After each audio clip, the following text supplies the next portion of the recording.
All right, welcome back to the Elias Makos Show. Some further news on the situation in Venezuela. Now, the main opposition leader, Corina Machado, of course, she who won the Nobel Peace Prize last year, vowing to return home quickly and, of course, continuing her praise of U.S. President Donald Trump for toppling Nicolás Maduro, capturing him over the weekend, bringing him, along with his wife, to the United States. Now, Montreal has a vocal and important Venezuelan community right here in this city. Let's speak to someone, a member of that community, to get their take on the situation in Venezuela. Pablo Benitez joins us on the line. Pablo, welcome to the program.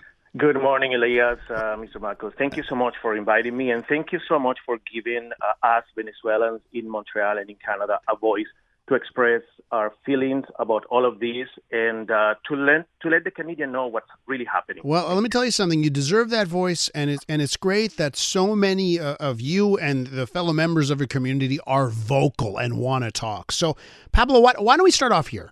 How'd you end up in Montreal? Why did you leave Venezuela? Actually, I left Venezuela right before all of this started to happen. I left Venezuela 30 years ago. I came to study at McGill University. I was an international student with all the intentions to perhaps go back home and work there in what I wanted to study and basically live there with my family. I had no intentions at the beginning to stay, even though I loved Canada as soon as I arrived. So I came here in 1995, and 3 years after Chavez was voted into office, December of 1998, that was the first election that he truly won. After that, it was all fraud. And then he became into power, or he took office in March 1999. At that moment, Chavez had been already on the stage, giving two coup d'etat, one in 1992 in February and the other one in November 27, 1992. So he was already a criminal, yet he was voted into office as a rightful president of Venezuela. I'm talking about Chavez, not Maduro, but the beginning of our tragedy in Venezuela. That's how I ended up here. And of course, when that happened, I said, well, no, definitely I'm going to stay here. Then my sister followed in 1997. Then I created my family here. My son was born. And I'm a proud Canadian, and I love this country as much as I love my country of origin, Venezuela. So my heart belongs to Venezuela and to Canada. You just said something that I want to go over. You said when our tragedy began. Why don't you tell our listeners why you view the last 20 years as a tragedy? Correct. So basically, I'm 52 years old. So I was born in 1973. In a rich, prosperous, democratic country where freedom existed, where there were political parties, where everybody could express their opinion and their views without necessarily compromising their freedom or being incarcerated because they were conservative or liberals, let's say. So right now, what happened with Chavez, he started his reign, because this is really a reign that he started, being a very quiet, humble person who was supposed to be another democratic president, but he wasn't. In reality, he was being basically instructed. Everything I had to do was instructed by Fidel Castro and his horrible regime. So very short after he took power, things started to go down the hill. Basically, the economy started to go down. The big corruption cases started, and the repression and the oppression for each Venezuelan that was against his views. To give you an example, PDVSA, the very well-known petroleum company that we still have, but it's in ruins right now. There was, I believe it was 2003, there was a discontent among the people, and because all of these people signed to basically vote him out, they were fired. So he destroyed that industry by then bringing people who were not prepared for that. And these people that work in PDVSA, great engineers, workers, even Les Ouvriers, the regular workers there, were really knowledgeable about the oil industry. They're all over the world, like 10 million of us across the world. So basically, that's what happened. So Chavez started expropriating everything that was private. If he felt one morning on a television show that lasted sometime for 8 hours, 10 hours, he will say, oh, this bank, I want it for the government. This one, this building, I want it for the state. So he took away people's private property. People's things that and factories, farms, all kinds of things. I have family that are right now refugees in the States. I have one cousin that actually his pig farm was taken away. One morning he arrived and he said, no, it now belongs to the government. And he was given pennies for this. So this is basically when everything started. And it only got worse under Nicolás Maduro. After Chavez leaves, it only gets worse under Maduro. Yeah, the only reason why it didn't get worse before is because Venezuela had a lot of money still. The price of oil, the barrel, was really high, and the production still was somehow high. So basically, that's why. But let's not have any mistake here.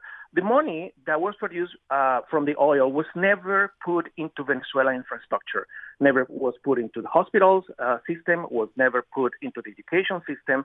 The money that was produced in the oil before Maduro and during Maduro and even now, it's going to their pockets, basically.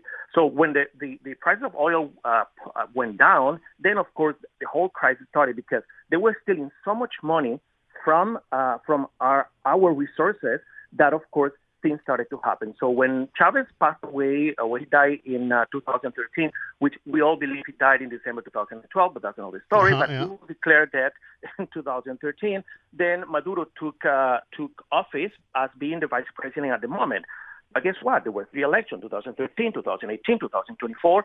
All of them put Maduro in as a winner, and no, he wasn't the winner. And I have to say something because I heard something right before this interview started.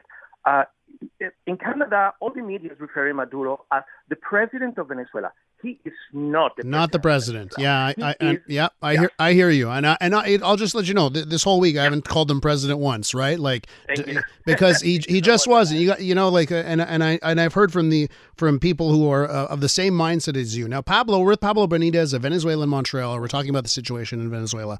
I guess I got to ask you about so this weekend happens, okay? Mm-hmm. And I've seen a lot of people, not Venezuelans, but a lot of people saying, "Oh, that Donald Trump, he just wants it for the oil. He wants it for this. He's up to no good." Does that enter your mind here about why is the U.S. doing this? Of course, it does. This does not enter any Venezuelan's mind in Venezuela and outside Venezuela. The only reason why inside Venezuela people are not celebrating is because they will go to jail if they do so. Right now, nobody can speak freely. So basically, the oil from Venezuela and all the resources, not only the oil, the uranium, the gold, all the precious minerals are being exploited by Chinese, Russians, Iranians, and Cubans. So all the oil from Venezuela is being given to oil for free for the last 26 years. I don't know if you saw on the news that 32 army guys from Cuba that were from the people that protected Maduro were killed in the intervention. No, not the intervention. No, were killed on the extraction of the criminal. Why? Because Cubans are everywhere. So right now, when people are saying, "Oh, Trump is going to get the oil," well, guess what? 26 years, almost 27 years, the oil is being given for free to found terrorist groups as Hamas, Hezbollah. To basically all the uranium is going to Iran for the nuclear project. So we don't care about our oil going to the States because guess what? The production of oil of Venezuela, the industry started because the United States invested a lot of money before all of this happened. And then Chavez, because he said, well, it's our oil, then he stopped doing all the commitments that he was supposed to be doing. All the production went down. Pablo, I don't want to put words in your mouth, so I'm going to ask you it this way. Is it fair to say that you and many members of your community are thanking Donald Trump for what happened over this weekend? Yes, and yes, put that word into my mouth, in my mouth, because that's how we feel. I can tell you, 99.9% of the Venezuelans and the other 0.1% belongs to the regime were extremely happy and thankful to Donald Trump for doing so. Because basically what happened is for the last 26 years, Venezuela was a non-known country. Nobody knew what was going on. And I'm talking about some of the government, because we did get support from the Canadian government. And as Mr. Carney said, there's been sanctions applied and all of that that's been building pressure. But nobody had the I want to use the right word, the courage to go and do and extract this criminal. Hey, Pablo, do you have a little bit more time for us? I need to get to traffic, but can you stick around and we can continue this conversation? As much as you want. I have another interview at 12:40, so I have all the time in the world. Okay, Pablo, hang on the line. We'll have more with Pablo Benitez in just a moment. We're continuing our conversation with Pablo Benitez here on the Elias Makos Show. He's a Venezuelan Montrealer, part of that very vocal, important Venezuelan community in this city. And we're talking about the events of this past weekend and what we're looking for as things move along there in Venezuela. So Pablo's still on the line. Pablo, thanks for sticking around. Perfect. Can I just ask you about the friends and family that you have still in Venezuela? Your communications with them, what are they telling you about what it's like in Venezuela right now? Thank you for touching that point. So basically, we do have a lot of family and friends in Venezuela. A big part of my family is still in Venezuela. They basically cannot express how happy they feel about this. And because right now there's a lot of fear. Right now, anybody who there is stop points, there is like a security control point on the roads, on the street. These people are not even the army, but they are like urban guerrillas that are civils that the regime gave weapons to, and they will stop your car, say, I need to see your phone. If they see anything that has to do with the extraction of Nicolás Maduro, if they have anything that has to do, even if they put the name Maria Corina Machado, these people will be taken to jail. So funny that you say today, actually, we had to stop sending messages to our family. So they do know, they see social media, but they cannot express what's happening. So the fear is very bad. Just to let you know some of the crimes of Maduro, not the crimes that he's being tried in the United States, because in the United States it has mostly everything to do with narcoterrorism. Yeah. He basically on his watch there is 800,000 victims of tortures and state violence, 305,000 political prisoners through his reign, 10,000 extrajudicial executions. 8 million of Venezuelans have fled in the last 10 to 15 years. 168 killings or murders during protests, peaceful demonstrations. 400 television stations and radio stations, all kinds of media being censored or closed or shut down. 90% of poverty. There is 3 elections that are not recognized, and the minimum salary in Venezuela is $3 a month.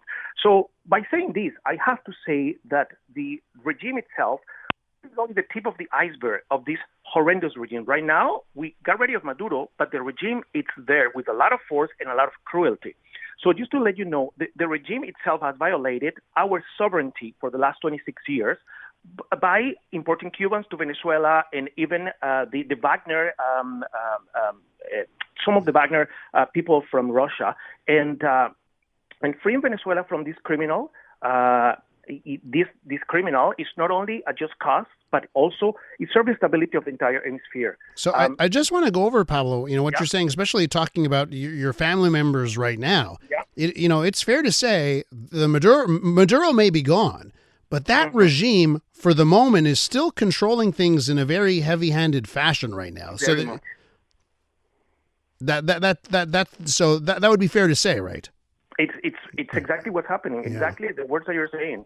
They're there with full force, and everybody's very fearful because right now they are so hurt that they went in there and took Maduro, and they were saying that the states wouldn't be able to go there. So that's why we're really happy. And the community, and if I can speak for my whole co-terrain, we wanted the job to be finished. We need to have, as I said, Maduro and his wife, they are only the tip of the iceberg. There is the rest of the regime right there. Myself, I cannot go back to Venezuela for speaking up like this. And I'm not a refugee in Canada. I came as an international student, became a permanent resident, but I cannot go. Since 2024, I cannot go back because I was vocal on social media. And that shouldn't be. Anybody in Canada can say anything about the governors, and nobody will go to jail for that. Everybody can go on your radio talk show and speak up, and you will not go to jail for that. But in Venezuela, because of all of these, because we're vocal, we cannot go back. How long do you think it'll take? How long do you think it'll take before you could go back? Well, I'm a regular citizen. I don't have any studies in international politics or conflicts of this matter, so I don't know. My hope and our hope is to come back very soon, but we do know the transition is going to take a while. So once again, right now there is intimidation, control, fear, terror, which is what they applied for the last 26 years. So I don't know. My hope is that I could spend next Christmas at home with my family, but my hope really is that we will have a country that will be prosperous, that will be for all of us. It doesn't matter your ideology because, Mr. Makos, this is not a question of ideology. It's not left or right. These are criminals. This is a narco-terrorist regime that has used all their powers and all the Venezuelan resources to perpetuate themselves in power. Right now, I have to say, when I see all these protests and all these demonstrations saying, hands off Venezuela and all of that, which for sure are people that have been paid, people that don't even know where Venezuela exists, I saw this phrase today and I'm going to copy it. I don't even know who put it on the line. And it was in Spanish and I translated. The world is outraged because Maduro's right to continue violating human rights in Venezuela is being violated.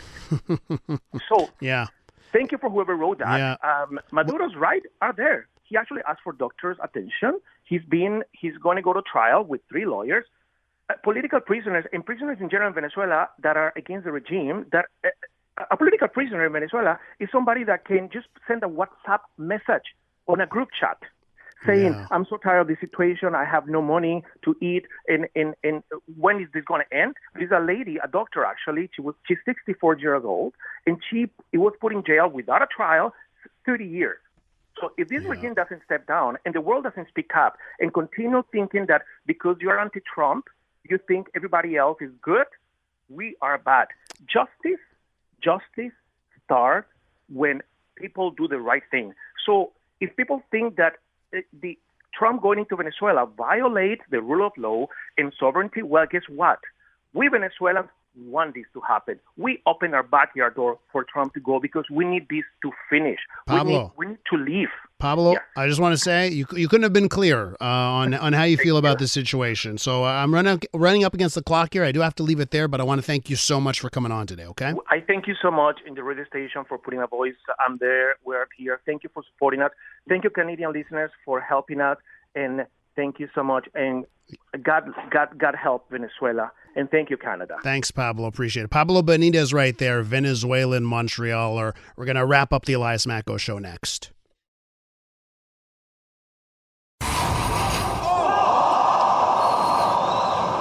I'm Dylan Playfair. And I'm Tyler Smith. We're putting loneliness in the penalty box by talking to some of our favorite athletes about the importance of friendship. This is Bromance. Bromance is brought to you by Charm Diamond Centers, proudly Canadian-owned and operated. Charm has been part of your love stories and bromances for over 50 years. And you can find Bromance on the iHeartRadio network or wherever you get your podcasts.